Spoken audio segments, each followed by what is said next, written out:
To understand the way we view work and define work from the point of view of science, let us consider some situations. अब इसको भी समझने के लिए कुछ situations देख लेते हैं. Push a pebble laying on a surface. The pebble moves through a distance. You exerted a force on the pebble and the pebble got displaced.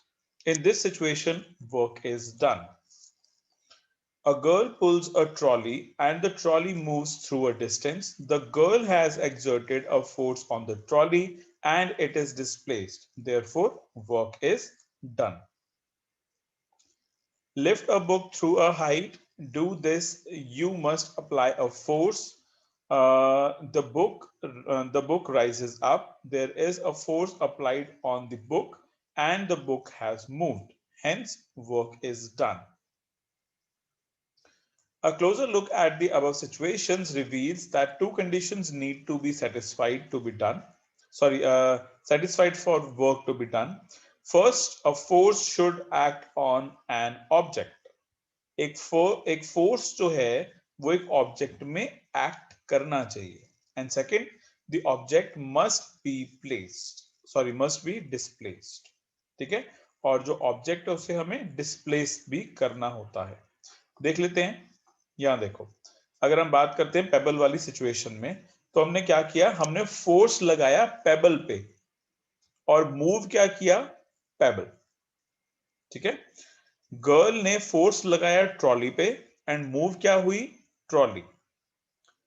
हमने एक बुक पे फोर्स लगाया उसकी हाइट को इंक्रीज करने के लिए. ठीक है. और जो हाइट है वो इंक्रीज हो गई, जो बुक है वो राइज कर गई.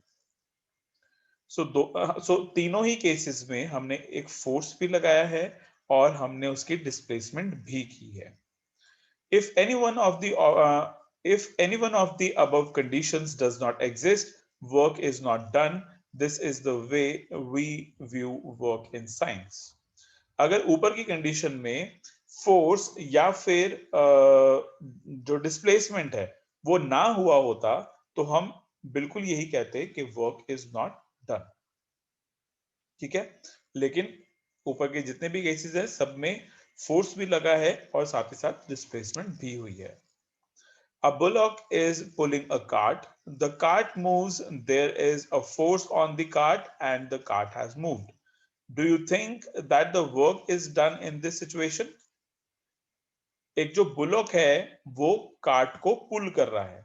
ठीक है. और जो कार्ट है वो मूव होने लगती है. Now there is a force on the cart and the cart is moving. क्योंकि जो बुलॉक है वो फोर्स लगा रहा है कार्ट पे. ठीक है. एंड जो कार्ट है वो मूव कर रही है. तो क्या आपको लगता है कि वर्क डन हो रहा है? हाँ जी Anusha, what do you think? Work done हो रहा है? Yes. Okay. Ansh, you are saying yes and Riya, what are you saying, yes और नो? Yes. यस. चलिए ठीक है जी. So think of some situations. चलो ये एक्टिविटी अभी करने की जरूरत नहीं है हमें.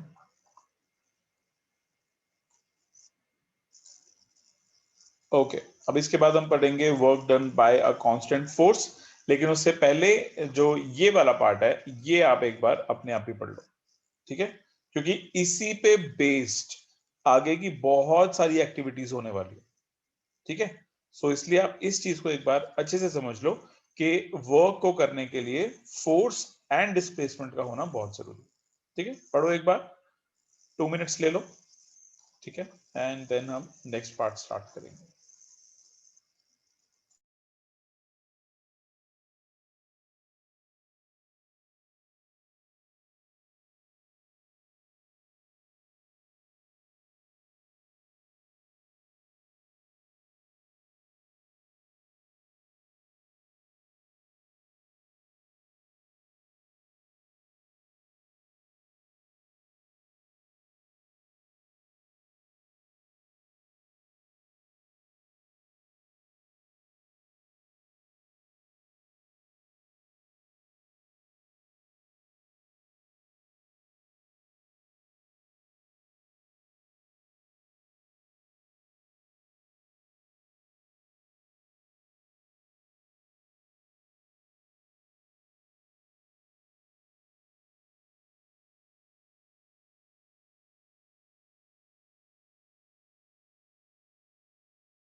हाँ जी, आई होप डन। चलिए, सो नेक्स्ट टॉपिक स्टार्ट करते हैं। Work done by a constant force. So how is work defined in science? To understand this, we shall first consider the case when force is acting in the direction of displacement. So work done को हम कैसे define करते हैं, तो यहाँ पे आपको एक एग्जांपल दे रहे हैं पहले। Let a constant force F act on an object. Let the let the object be displaced through a distance s in the direction of force. Let W be the work done. We define work to be equal to the product of the force and displacement. Let a constant force, ठीक है, हमने मान लिया कि एक force है जो कि एक ऑब्जेक्ट में लग रहा है और इस फोर्स की वजह से डिस्प्लेसमेंट भी हो रही है। ठीक है, और डिस्प्लेसमेंट किस डायरेक्शन में हो रही है? फोर्स की डायरेक्शन में ही हो रही है। ठीक है, सो वर्क डन हमारा कैसा होगा? वर्क डन हमारा होगा W is equal to f into s. ठीक है, मैं एक बार ये आपको बता देता हूं, आपको एक बार बता देता हूं कि यहाँ पे क्या मतलब हुआ इसका। या सो मान लेते हैं कि यहाँ पे एक बॉक्स था। एक मिनट,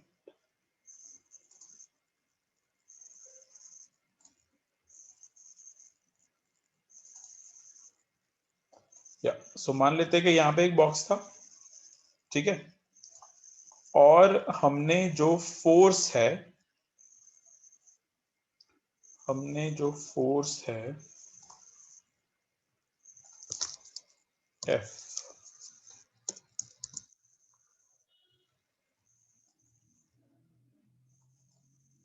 ठीक है, ये जो फोर्स है ये हमने लगाया इस डायरेक्शन में।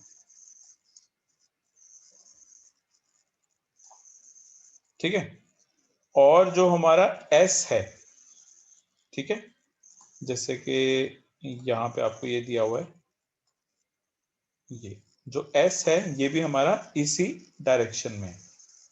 ठीक है, तो हम क्या बोलेंगे कि जो हमारा फोर्स है, सॉरी, जो हमारा वर्क डन है वो पॉजिटिव डायरेक्शन में। ठीक है, W is equal to f into s. ठीक है, लेकिन अगर हम ये मान लें कि जो हमारा फोर्स है वो तो है इस डायरेक्शन में, फोर्स तो हमारी है इस डायरेक्शन में, लेकिन जो डिस्प्लेसमेंट है वो हो रही है हमारी इस डायरेक्शन में। ठीक है, यानी कि फोर्स लग रहा है राइट हैंड साइड की तरफ, लेकिन जो डिस्प्लेसमेंट है वो हो रही है लेफ्ट हैंड साइड की तरफ। ठीक है, तो इस केस में हम क्या कहेंगे कि जो हमारा फोर्स है वो नेगेटिव डायरेक्शन में। ठीक है, सॉरी, जो हमारा वर्क डन है, जो हमारा वर्क डन है वो नेगेटिव डायरेक्शन में। ठीक है, क्लियर है? अगर फोर्स और डिस्प्लेसमेंट सेम डायरेक्शन में होंगे तो हमारा work done will be positive. ठीक है, लेकिन अगर फोर्स और डिस्प्लेसमेंट डिफरेंट डायरेक्शंस में होंगे तो इट विल बी नेगेटिव। ठीक है, सेम डायरेक्शन के लिए W is equal to f into s, opposite direction के लिए W is equal to minus f into s. ठीक है, तो इस चीज को आपको कंसिडर करना। चलिए ठीक है जी, देन इसके बाद नेक्स्ट देखते हैं।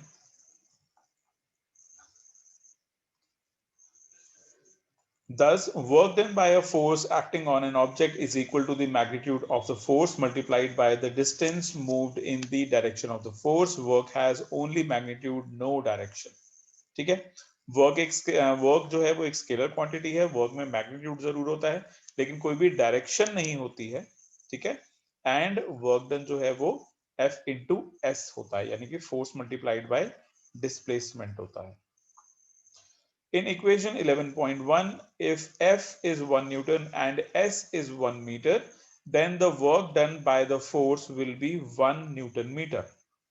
ठीक है, यहां देखो, अगर हम मान लेते हैं कि जो फोर्स है वो है मतलब फोर्स को हम डिनोट कर रहे हैं न्यूटन से, और जो डिस्प्लेसमेंट है उसको हम डिनोट कर रहे हैं मीटर से। मीटर से ही करेंगे ना, है ना। फोर्स तो आपका न्यूटन में होता है, और डिस्प्लेसमेंट यानी कि क्या, यानी कि it is a kind of distance, shortest distance between the two points. तो जो डिस्टेंस होता है उसको हम मेजर करते हैं मीटर में, ठीक है। सो हम मान लेते हैं कि अगर हमने फोर्स लगाया 1 न्यूटन का, और हमने डिस्प्लेसमेंट की 1 मीटर की, ठीक है, यानी कि एक फोर्स से, सॉरी, यानी कि एक न्यूटन फोर्स लगाने से 1 मीटर तक हम डिस्प्लेस हुए, ठीक है। सो उस कंडीशन में जो हमारा एफ है, सॉरी जो हमारा डब्ल्यू है, डब्ल्यू की जो वैल्यू है वो क्या आ जाएगी, डब्ल्यू की वैल्यू आ जाएगी 1 Nm, सॉरी 1 Nm, ठीक है जी। यहाँ पे एक मिनट, एम ये क्लियर है, ये इसमें तो कोई डाउट नहीं है।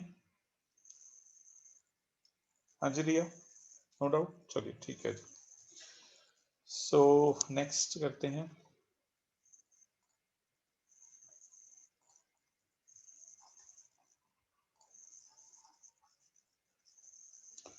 Here the unit of work is Newton meter or joule. Thus 1 joule is the amount of work. यहाँ पे आपको बताया है कि वर्क की जो यूनिट होती है वो या तो होती है न्यूटन मीटर, या फिर वो होती है जूल। आप लोग जूल कंसिडर करो, ठीक है, जूल लिखेंगे हम। ओके, सो यहाँ पे लास्ट में क्या लिखा था, 1 joule is the amount of work. 1 joule क्या amount of work की, work done in on an object when a force of 1 Newton displaces it by 1 meter along the line of action of the force। यानी कि जब हम 1 Newton का force एक ऐसी line पे लगाएंगे जो कि 1 मीटर का डिस्प्लेसमेंट करेगी, तो हम कहेंगे कि 1 जूल का वर्क डन हो गया है, ठीक है। जब एक ऑब्जेक्ट 1 न्यूटन का फोर्स 1 मीटर को मूव करने के लिए लगाएगा, तो हम कहेंगे कि उस ऑब्जेक्ट का 1 जूल का वर्क डन हो गया, ठीक है जी, क्लियर है। Okay, so look at equation 11.1 carefully. What is the work done when the force on the object is 0? ठीक है, 11.1 equation, which equation is this?